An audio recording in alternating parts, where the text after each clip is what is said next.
Match சத்தியமா வர முடியல. இந்த வெயில் தான் மோசமா இருக்கு. எக்ஸ்பெக்ட் பண்ணீங்களா இந்த மேட்ச் சென்னை தோக்கும்னு? சத்தியமா எதிர்பார்க்கல. ஆப்வியஸ்லி இல்லனா இவ்வளவு ரூபாய் கொடுத்து வந்திருக்க மாட்டோமே கிடைக்காத மேட்ச்சுக்கு. புரியல. இல்லனா இவ்வளவு ரூபாய் கொடுத்து வின் பண்ணாத மேட்ச்சுக்கு வந்திருக்க மாட்டோமே. ருத்ராஜ் பேட்டிங் எப்படி இருந்துச்சு? ஆக்சுவலி யார் எந்த பேட்டிங் பண்ணாங்கன்னு என் கண்ணுக்கு தெரியல. டிவில பார்த்து பழகிடுச்சு, இங்க ஒண்ணும் கண்ணுக்கு தெரியல. பட் நல்லா இருந்துச்சு. பேசிக்கலி நம்மலாம் வரதுக்கான ரீசன் என்ன, தோனியோட பேட்டிங். அதெல்லாம் அவ்வளோ அனாலிசிஸ் இருந்ததுன்னா நான் எங்க கேம் என்டர்டெயின்மெண்ட்டாக. லக்னோ கிட்ட 2 மேட்ச் தோத்து போயிருக்காங்க, அத பத்தி நீங்க என்ன நினைக்கிறீங்க? நீங்க அநியாயம் பண்ணாதீங்க. கேமுங்க எல்லாரும் ரொம்ப மோசமாக போயிடுச்சு. சிஎஸ்கே ஃபேனாக கொஞ்சம் வருத்தம் தான். ஏன்னா நல்லா இருந்துச்சு, என்டர்டைன்மெண்ட்டாக இருந்துச்சு மேட்ச் ஃபர்ஸ்ட் ஹாஃப் ஃபுல்லாக. செகண்ட் ஹாஃபு லாஸ்ட் மினிட் வரையும், லாஸ்ட் ஓவரில் கூட ஏதாவது நடக்கும், மேஜிக் நடக்கும்னு எதிர்பார்த்தோம். பட் ஈஸியாக 4-6 கொடுத்துட்டாங்க. ஒரு ஏதோ ஆர்சிபி டீம் எப்படி லாஸ்ட் 2 ஓவர் விளாண்டா எப்படி இருக்கும் அந்த மாதிரி இருந்துச்சு. என்னன்னு தெரில, சிஎஸ்கே விளாண்ட மாதிரியே தெரில. ஏதோ ஆர்சிபி டீம் போலர்ஸ் வந்து போட்டு கொடுத்த மாதிரி போட்டாங்க. பத்திரனா எதுவுமே எதிர்பார்க்கல இந்த மாதிரி டப்பு டப்புன்னு. ஏன்னா ஹூடாலாம் நாங்கள் போல்ட் ஆவான்னு நினச்சோம். அவன் பார்த்தா கரெக்டாக அடிக்கிறான், வெயிட் பண்ணி கரெக்டாக அடிச்சிட்டான். ஸோ எதிர்பார்க்கல ப்ரோ. ஒரே ஒரு சந்தோஷம், தலை தரிசனம் பார்த்தோம், ஆசையாக இருந்துச்சு ப்ரோ. நீங்கள் உண்மையிலே சொல்கிறேன், நாங்கள் உட்காந்து இந்த ஸ்டாண்டில் அவர் ஆஃப் கட் அப்படியே ஸ்கொயர் டிரைவ்லாம் அடிக்கிறாருல, அப்படியே பால் நமக்கு தேடி வர மாதிரி இருக்குது. உண்மையிலே நாங்கள் ஒரு இதில் கிரவுண்டில் ஃபீல்டிங் பண்ணால் எப்படி இருக்கும் அந்த மாதிரி இருக்குது. அவரோட ஷாட்லாம் ஓப்பனிங் பவர் பிளேயில் சூப்பராக ஆடினார். பட் இன்னிங்ஸை நல்லா கொண்டு போனார். எனக்கு தெரிஞ்சு அவர் கூட ஒரு மிச்சலும் சரி, நம்ம ஜடேஜாவும் கொஞ்சம் ப்ரெஷர் போட்டு இன்னும் கொஞ்சம் அவர் கூட கம்பேக் கொடுத்துருந்தா ஒரு நல்ல இன்னிங்ஸ் வந்துருக்கும். இன்னும் ஒரு 30-40 ரன் எக்ஸ்ட்ரா அடிச்சிருக்கலாம் ப்ரோ. ஏன்னா பிச்சு அப்படி தான் இருக்குது. பெரிய பேட்டுக்கு நல்லா வருதுன்னு ருத்ராஜே இன்டர்வியூவில் சொல்கிறாரு. அவர் கடைசியில் டியூ வந்துருச்சு, ஸ்பின்னர்ஸ் இதாக யூஸ் பண்ண முடியல எஃபெக்டிவாக, அதனால தான் தோத்தன் காரணம் சொல்கிறாரு. அப்போ அது தெரியுதுல்ல, அதுக்கேற்ற மாதிரி கூட ஒரு ரன் அடிச்சிருக்கலாம். மேபி ஏதோ தூபே அண்ட் ருத்ராஜ் தலைமையில் ஒரு நல்ல ரன்னும் வந்துச்சு. But bowlers worst bro. Bowlers யாரும் பெருசாக பர்ஃபார்ம் பண்ணல. ஃபீல்டிங்கு உண்மையிலேயே தீபக் சாகர்லாம் எனக்கு தெரிஞ்சு உன்னால் போலிங் மட்டும் தான் போட முடிச்சுன்னா முன்னாடியே இம்பாக்ட் பிளேயருக்குள்ளே வர நீ போய் ரெஸ்ட் எடுத்துன்னு தான் சொல்கிறேன். எங்கே நின்றாலும் பாலை விட்ற, ஃபீல்டிங்கே பார்க்க மாட்றாப்புல. ரொம்ப அவர் வேர்த்து ஓடுறதுல பால் விட்றாரா, எதுக்கு விட்றாருன்னே தெரியல. ஈஸியாக ஒரு 4-6 லாஸ்ட் இதெல்லாம் சேஞ்சிங் பாயிண்ட் ப்ரோ. லாஸ்ட் ஒரு 10 ரன் டிஃப்ரென்ஸ் தான் வின் பண்ணியிருக்கலாம். அவர் ஈஸியாக நாங்கள் நின்ற ஸ்டாண்டுக்கிட்ட தான் ஒரு கேட்ச் வந்துச்சு, அதை உள்ளே தட்டி விட்டுருந்தா கூட 5 ரன் சேவ் பண்ணியிருக்கலாம். பட் அந்த ஒரு இதுவாக திங்க் பண்ண மாட்டாங்க. அவர் ஷோ ஆஃப் பண்ணுறாரு. அந்த ஒரு ஷோ ஆஃப் வந்து அவருக்கு செட் ஆகலை. ஒரு அதான் ப்ரோ, 2 மேட்சாக தோத்தது வந்து அதுவும் ஒரே டீம்கிட்ட தோத்தது தான் கஷ்டமாக இருக்குது. தோத்துட்டு போங்க, பட் ஒரே டீம்கிட்ட தோத்துட்டீங்க. அப்புறம் என்ன ஸ்ட்ராட்டஜிக் பிளான் பண்ணுறீங்க ஒன்றும் புரியல. ஹோம் கிரவுண்டு ஒரு பாசிட்டிவ். உண்மையிலேயே தோப்பாங்கன்னு எதிர்பார்க்கவே ப்ரோ. என்னதான் இருந்தாலும் ஹோம் கிரவுண்டே நம்ம தான் வின் பண்ணுவோன்னு ஒரு நமக்கே ஃபேன்ஸுக்கே ஒரு தெனாவட்டு இருந்தது. பட் அதை பிரேக் பண்ணிட்டான் அந்த ஸ்டானிஸ். பேட்டிங் நல்லா போச்சு. ஸோ நினச்சோம் we will win and but லாஸ்ட்டில் கொஞ்சம் bowling வந்ததுக்கு அப்புறம் லாஸ்ட்டில் அவ்வளோ நல்லா போகல. Last 2 overs was very bad. In fact they didn't try much and தோணுச்சு. அங்கே கொஞ்சம் இல்லை until I think 17 overs வரைக்கும் we still expected that Chennai win ஆகும் அப்படின்ட்டு. But bad luck. சூப்பராக இருந்துச்சு. பேட்டிங் வந்து it's very nice in fact. And லாஸ்ட்ல எல்லாரும் தோனி கூட பார்த்துட்டாங்க. ஸோ பேட்டிங் வரைக்கும் எல்லாரும் ஹாப்பி தான். பவுலிங் ஃபீல்டிங் கொஞ்சம் பேட் ஆயிடுச்சு. ஜெயிக்கின்ற மேட்ச் ப்ரோ. நாங்களாம் கத்தி எவ்வளோ சீரா பண்ணோம்லாம். ஆக்சுவலி 210 எடுத்தது. ஆக்சுவலி 200 தாண்டமானே எங்களுக்கு ஃபர்ஸ்ட் டவுட்டாக இருந்தது. கடைசியாக 210 தொட்டுட்டாங்க. ஓகே, ஒரு ஹோப் கிடைச்சிது. ஏன்னா ஃபர்ஸ்ட் டைம் வந்து நம்ம ஃபர்ஸ்ட் டைம் வந்து எல்எஸ்டி லக்னோவில் தோற்றோம். ஹோம் டவுனில் வச்சு ஜெயிப்போம். ஏன்னா இதற்கும் நம்ம வந்து தோத்ததே இல்லை இந்த சீசனில். அதனால okay we had hope. But எல்லாம் இந்த டெட் ஓவர்ஸில் தான் ப்ரோ வந்தது. எல்லாம் அந்த டெட் ஓவரில் மட்டும் தான் ப்ரோ. எல்லாம் 6-4 பவுண்டரி. இவெல்லாம் கத்தி ப்ரோ. இவன் வாய்ஸை கேளுங்க ப்ரோ. பேச முடியல ப்ரோ, விட்டுருங்க. ப்ரோ பவுலிங் கேவலமாக இருந்தது ப்ரோ. ப்ளஸ் அந்த டியூ ஃபேக்டர் வேற. முஸ்தபீஸ் ஒரு பர்டிகுலரா ஆனால் என்ன எதுக்கு போடுறானே தெரில. ஆமா ப்ரோ, பவுலிங் கேவலமா இருந்தது இல்ல. ஸோ ஆப்வியஸா வேலைக்கு ஆகுது.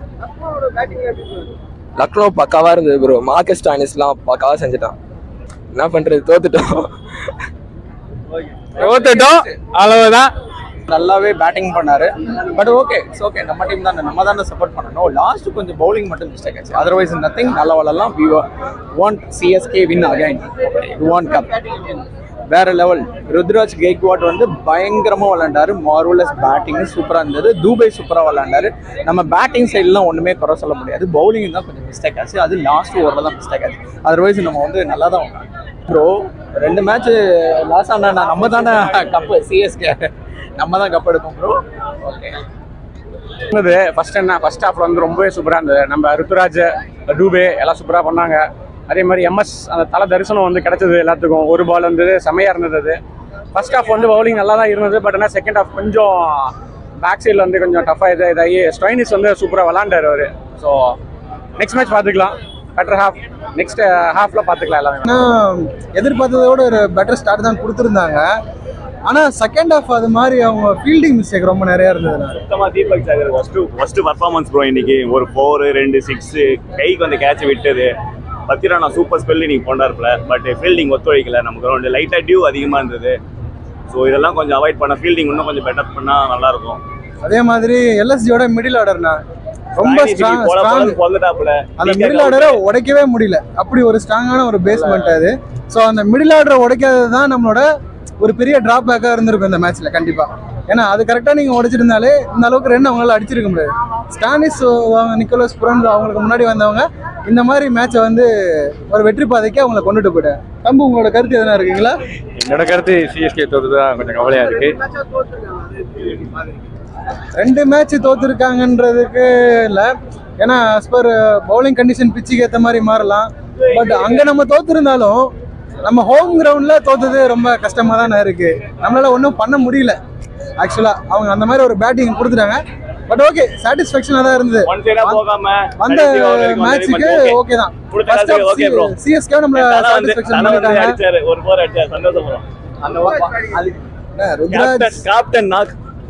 அதாவது இப்போ எம்எஸ் தோனி எப்படி ஒரு டீமை கொண்டுட்டு போனாரோ, ஸோ அவர் எப்படி ஒரு ஐடியாலா சிஎஸ்கேக்கு மாறினாரோ அந்த மாதிரி ஒரு பிளேஸு கைக்வாடுக்கு கிடைச்சிருக்கு. அதை ஒரு கரெக்டாக பயன்படுத்துறாரு. அதுதான் அங்கே பெரிய matter. So I feel great about the match, but I'm disappointed about that last moment because the bowler will be greater, but it didn't expect by the reaches. So that's it. Hope இருந்துச்சு ஜெயிப்பாங்கன்ட்டு. Home ground வேற ஒரு record like maintain பண்ணிட்டே வந்தாங்க. எல்லா home ground ஜெயிச்சு எல்லா அவே ground தோத்துட்டு இருந்தாங்க. இப்போ அதுவும் போச்சு. இந்த ஹோம் கிரவுண்டு தோற்று போயிட்டாங்க. ஆக்சுவலி ஜெயிக்க வேண்டிய மேட்ச் நிறையா மிஸ்ஃபீல்டிங் பண்ணதுனால போயிடுச்சு. கோயம்புத்தூர் ஃபேன் ஆக்சுவலி கடைசியில். ஆனால் தோனி இறங்கினதுனால ரொம்ப ஹாப்பி. அது வேணா சொல்லி மனசு ஏற்றிக்கலாம். தோனி தலை தெரிசணும்னு சொல்லிட்டு மனசு ஏற்றிக்கலாம் நம்ம. ஆனால் தோத்ததெல்லாம் இன்னும் ஜெயிச்சிருக்கலாம். அது கடைசி லைக் 18th ஓவர் வரைக்கும் மாறும்னு எக்ஸ்பெக்டே பண்ணல. 19th ஓவர் 10 ரன் ஓவரில் வந்துட்டு ஒரு ட்விஸ்ட் ஆச்சு. லாஸ்ட் ஓவரில் வரைக்கும் ஹோப் இருந்துச்சு. லாஸ்ட் ஓவர் அப்புறம் அவங்களாம் ஒரே கப்பு. அவங்களாம் வந்து பிளே ஆஃப்ஸிங் கூட வரமாட்டாங்க. அதெல்லாம் நீங்கள் கண்டுக்கவே ரூல்ட் அவுட்டே ஆயிட்டாங்க. அப்புறம் கடைசி ஓவர் வந்துட்டு ஃபர்ஸ்ட் பாலே வந்துட்டு 6-4 போனதுனால அவ்வளோதான் ப்ரோ. நாங்கள் அப்பயே கிளம்ப ஆரம்பிச்சிட்டோம். நாங்கள் தோற்று போயிடுவாங்க. இல்லை ப்ரோ ஃபீல்டிங் கொஞ்சம் இம்ப்ரூவ் பண்ணால் ஓகே தான். மற்றபடி ரெண்டுமே சூப்பராக தான் பேட்டிங் பண்ணுறாங்க. பவுலிங் எல்லாமே நல்லா தான் பண்ணுறாங்க. ஃபீல்டிங் மட்டும் ரைட்டாக சொதப்பிட்டாங்க. இன்னைக்குன்னு பார்த்து சொதப்பிட்டாங்க. என்னன்னே தெரியல. மேபி மேட்ச் நல்லா தான் ப்ரோ போச்சு. 19th ஓவர் வரையும் லாஸ்ட் ஓவரில் தான் ப்ரோ விட்டாங்க. இல்லைனா நல்லா போயிருக்கும் ப்ரோ. கொஞ்சம் மிஸ்ஃபீல்லாம் நடந்துச்சு. அது மட்டும் தவிர்த்துருக்கலாம். அது மட்டும் தவிர்த்துனா மேட்ச் வின் ஆயிருக்கலாம் ப்ரோ. அவ்வளோதான். எப்படி இருந்தாலும் சிஎஸ்கேக்கு தான் ப்ரோ கப்பு. தோல்வின்றது வரதான் ப்ரோ செய்யும். ஆனால் நம்ம தான் ப்ரோ கன்ஃபார்ம் ஜெயிப்போம். Support CSK bro. ஆனா என்ன ஜெயிக்க முடியல. அதான் கஷ்டம். ஆமா 18th கண்டிப்பா எதிர்பார்க்கல. ஸ்டோயினிஸ் அடிச்ச அடிக்கி கடைசியில அவுட் ஆயிடுவான்னு நினைச்சோம். பட் கடைசி ஓவர் வந்து முஸ்தபிசர் ரஹ்மான போட விட்டது ரொம்ப தப்பு. ஆனா அவன் ஆமா பவுலிங் சரியில்லை. ஆக்சுவலி பேட்டிங் சூப்பரா அடிச்சிட்டாங்க. பவுலிங் வந்து சரியில்லை. ருத்ராஜ் சூப்பரா ஆடினாரு. உண்மையாவே சூப்பரா ஆடினாரு. ஆனா அவருக்கு ஈக்குவலா ஸ்டாயினிஸும் ஆடி இருக்கலாம். ஸோ அதனால கஷ்டமாக இருக்குது ப்ரோ. ரொம்ப ஃபர்ஸ்ட் ஹாஃப் நல்லா இருந்தது. சென்னை பேட்டிங் நல்லா இருந்தது. தோனி வந்தார். எல்லாமே நல்லா இருந்தது. கடைசியில் மார்க்கஸ் ஸ்டோனிஸ் விக்கெட் எடுத்துருக்கலாம். அதை மிஸ் பண்ணிட்டாங்க. ஸோ நல்ல கேம் ஆடினாங்க. எல்எஸ்ஜியும் கண்டிப்பாக அப்ரிஷியேட் பண்ணோம். மிஸ்ஃபீல் பண்ணாங்க. தீபக் சஹார்லாம் நிறைய மிஸ்ஃபீல் பண்ணார். ரன் முஸ்டபிசூர் லாஸ்ட் ஓவர் நல்லா போடலை. போலிங் சுத்தமாக நல்லா இல்லை ப்ரோ. எல்எஸ்ஜி நல்ல டீம் ப்ரோ. இந்த சீசன் பொறுத்த வரைக்கும் நல்லா ஆடுறாங்க. பார்க்கலாம், சென்னை நெக்ஸ்ட் மேட்ச்சில் கம்பேக் கொடுக்கும்னு நினைக்கிறோம் கண்டிப்பாக.